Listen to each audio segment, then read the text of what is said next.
Well, my friends, it's October 6th, 2020, and we are here at a small creek in central Texas to decode the terraforming of the ancients.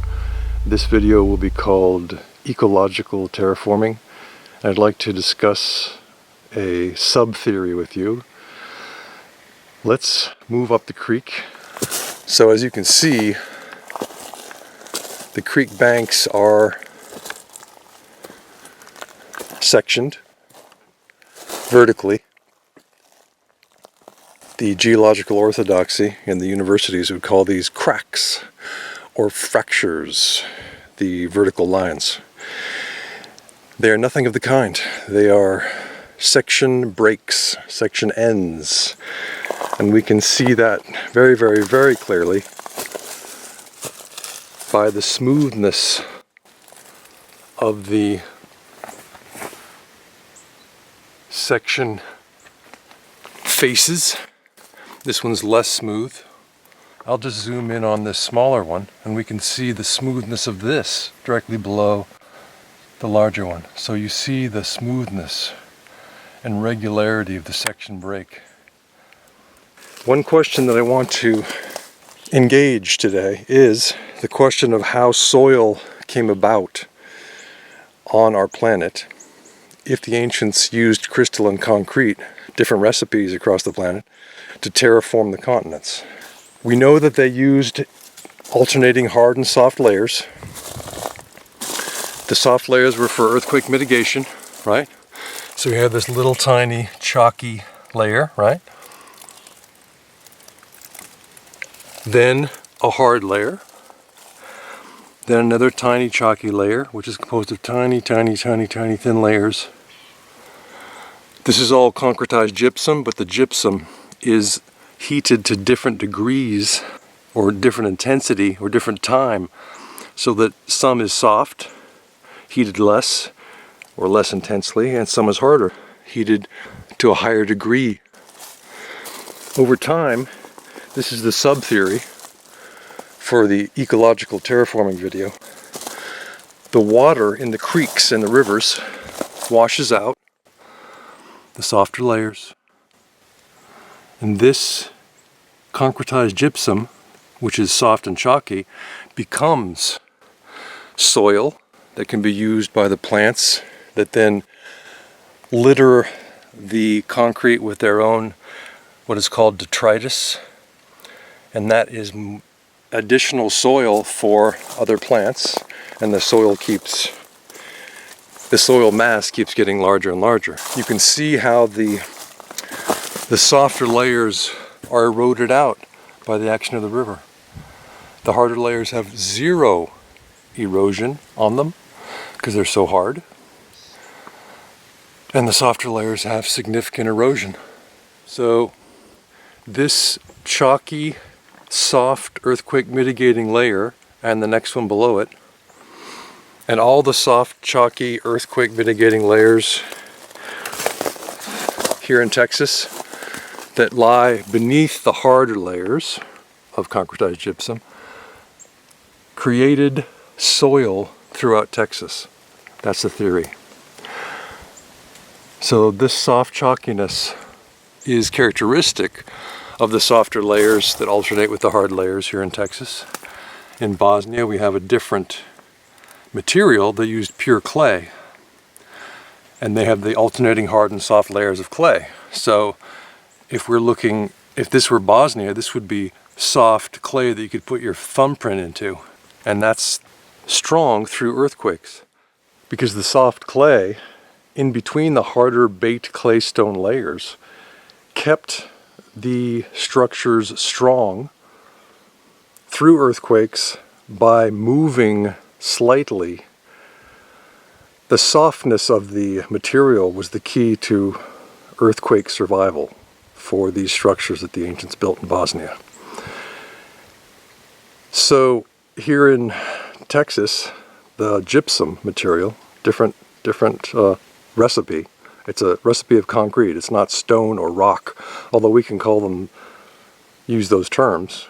We can use the term stone or rock, but really that's in quotes because that implies geology. This is not geology. in any sense of the word. This is archaeology. All of this landscape was built here in central Texas. And I haven't been able to find any continent, any place in any continent that doesn't have terraforming. So that's 4.5 years of exploration. Before we move up the creek, I wanted to put forward a sub theory, which is that the sides of these sections, okay, which are regular compared to what a natural crack or fracture would be, but not perfectly smooth. They don't have Grecian smoothness, right? So we have, although we have this essentially constructed feel to it, when we get close, we see knobbiness. So you can watch my hand not be perfect. It's traveling over somewhat rough ground there.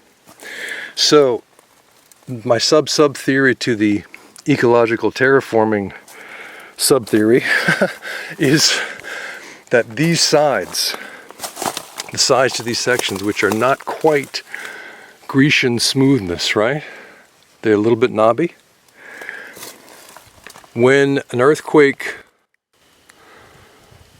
occurs, that knobbiness will help to protect the hill or the pyramid or the mountain, whatever the structure is, because the knobs will will break as the structure moves back and forth.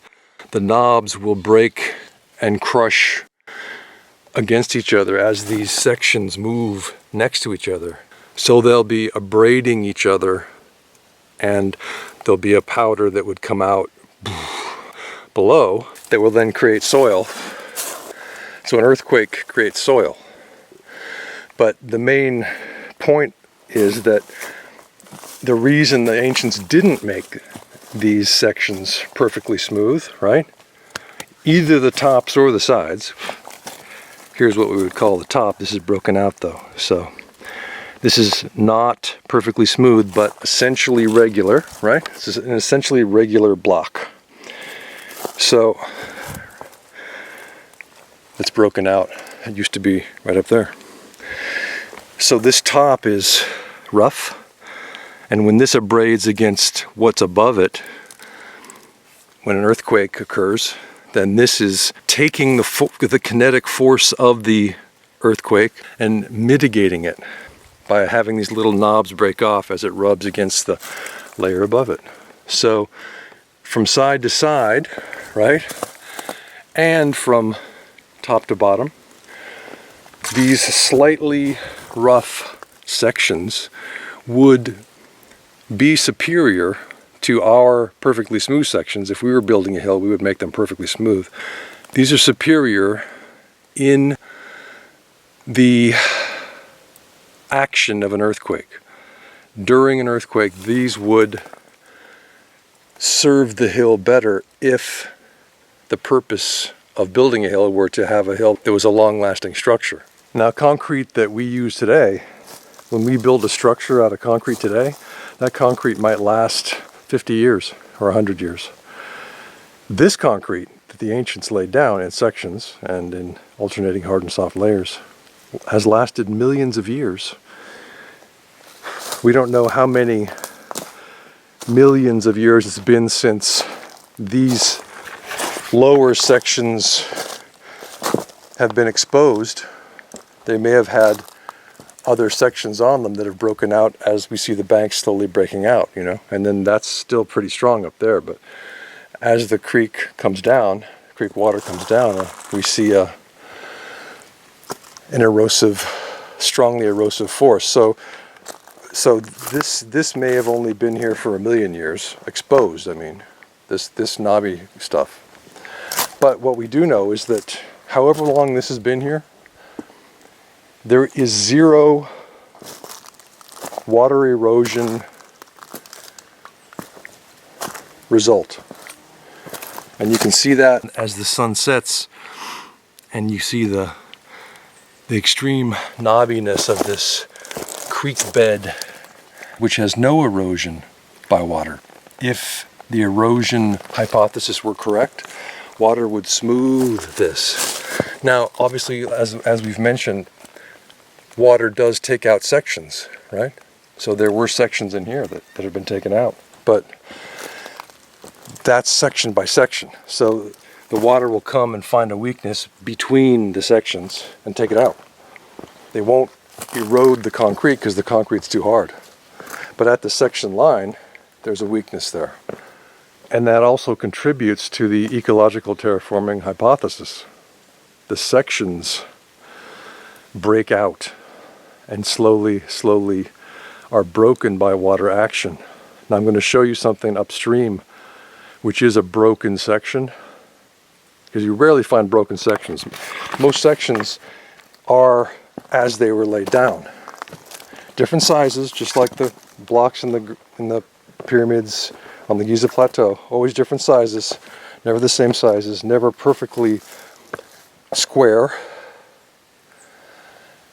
But these do not have fracturing in them. So it's almost unheard of to find one that has fracturing. Because the concrete is so strong. So I'm going to show you one that I saw upstream that does have fracturing, and I'm going to show you what I believe happened to make it fracture. It was an unusual occurrence. So let's go upstream. Here's another area of the creek that's been laid bare, and we can see, as before, that there's no water erosion at all. It's just a mottled, okay, see, it's as it was poured millions of years ago by the ancients. You can see this modeling. No river water, creek water erosion, nothing. Strong section lines, section seams as I call them, but eventually those will break out. So these have broken out at the seams. That's a seam right there. There was a piece there. It's broken out, taken down. But some of the seams stay strong. Here's a nice strong seam right there. So I just want to emphasize that the idea that river water is eroding ancient concrete is incorrect, except in the fashion of taking out sections. So section by section it takes it out. There's no smoothness that's brought to these sections by the river water, none. Very mottled. Very mottled. In previous videos I've emphasized the diagonal seam construction nature of creek beds and river beds in Bosnia and in Texas. And we can see that diagonal seam construction very clearly right here. So the seam or sectioning is at a 45, approximate 45 to the flow of the river. We could also say it's at a 45 to the line between the hills. So you got the hill on the left, you got the hill on the right. But the flow of the river is coming down and it meets this extremely strong engineering in the diagonal construction. So now we're looking at this from the side and we can see the 45 degree, and we'll just move here and we can see the 45 degree to the flow of the river. So as we move up the river we see the alternating hard and soft layers, right? We see how the soft layers have been eroded, but always alternating hard and soft, hard, soft, hard, and then the eroded softer layer, right? And then the harder layer below it. And this alternating layering the ancients used for earthquake mitigation is simultaneously, I would argue, a way to bring soil to the earth as the water erodes the softer earthquake mitigating layers.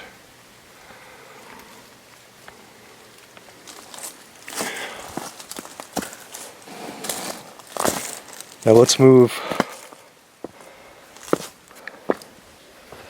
up here to see similar layering. Completely eroded, softer layer, right? Shadowed, hard layer, and then another eroded, softer layer. And so all of that material has become soil for plants to use. Crystalline, granular soil that the plants can use. We see the regular section breaks. We see the non-smoothness of the tops. Water has not smoothed these. Water has not smoothed these. They're completely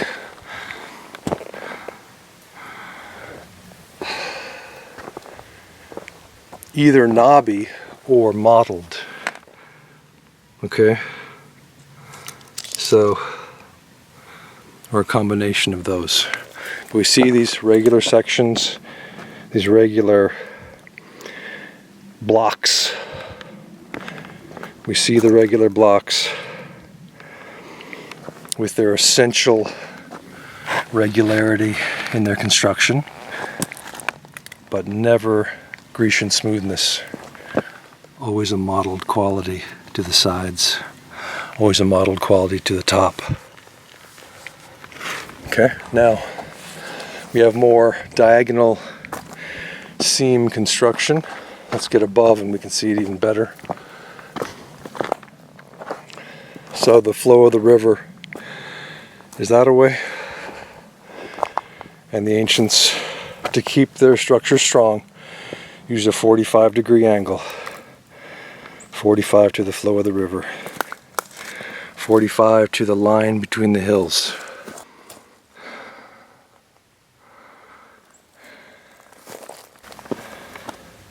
And we see that. I see that line going all the way over this way. Again, we see the sectioning left to right in the regular vertical, if not perfectly right angle. There's one that's not perfectly right angle, but it is vertical, and you do have the smooth-sided section faces. But I wanted to show you this one feature. There was a tree that came down, actually 2 trees came down here, and I believe that one of the trees hit this concrete right here. Now this is the rarest possible thing. As I've said, to find a fractured section is almost impossible. I've extremely rarely seen a fractured section. The only other time I've come upon a fractured or broken section of ancient crystalline concrete was in my second video exploration of Enchanted Rock State Natural Area. We see straight lines, we see smooth faces. Again, not perfect Roman architecture. But you see, this is indicative of building that the ancients did all around the world. It's similar, but see how smooth this face is right here? Look how smooth that is, right there. See? See how flat? Different from this knobbiness. Knobby. Oh, on a section break, it's not so knobby, is it? Knobby, right? And then suddenly smoother. Not perfectly smooth. Smoother. This piece broke off from this piece, right? And there we see the knobbiness, because that's a fracture, that's a break. So we see the knobbiness. There's no doubt about it. It's not smooth like this. That's a section, and that's a break from a fracture, because the ancients' concrete doesn't last forever, it just lasts for millions of years. We don't know how long this has been here, so it's really strong stuff, obviously. See, smooth section breaks. This is the second time in all my archaeological explorations that I've found an obviously fractured broken, that is, naturally broken section. So I believe that the tree that fell recently here and was then cut up, and here's this tree, which I believe was hit by the other tree, but I believe that this was hit also by part of the tree, and that's what broke it, because obviously you can see by the coloration that this is extremely new in its fracturing. Now I want to just mention the obvious fact that this is really irregular.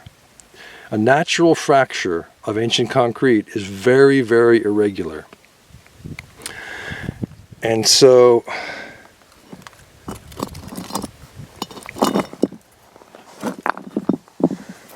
it's difficult to even say that it's a vertical fracturing of this section because it goes so many different ways. It doesn't seem to worry about vertical or horizontal, okay? Therefore, these horizontal sections, right, which are marked by, on the left and right, by vertical section breaks, these section breaks are not natural fractures because they have a different quality to them than the natural fracturing that we saw in that section. This is a built artificial feel to these sections. So even though they're not the way we would make them the same size, we'd make them square or rectangular, everyone would be exactly the same. The ancients did it different. They knew that earthquake mitigation was best accomplished with different sized stones that did not go at right angles, but went at various angles, at diagonals of various degrees, slight diagonals or more severe diagonals. So that's how they built, was with stones that were consciously engineered to be odd looking, different sized sections and lots of diagonals. So we end up with lots of triangle-like sections. Very few of these kind of sections around where they're essentially square. But see, even this one, it has that curve in it. Interesting, right? But still a built quality. Still a built quality. Not a fracturing quality, not a natural fracturing quality like this. Okay? Not a natural fracturing quality at all. So I just want to be really, really clear that this is absolutely, without any doubt, a natural fracture. And these are absolutely, without any doubt, artificial section breaks, although they do not look perfectly regular. All right, let's continue the journey. This is Jock Doubleday on October 6th, 2020, here in the heart of Texas. I hope everyone has a scientific day.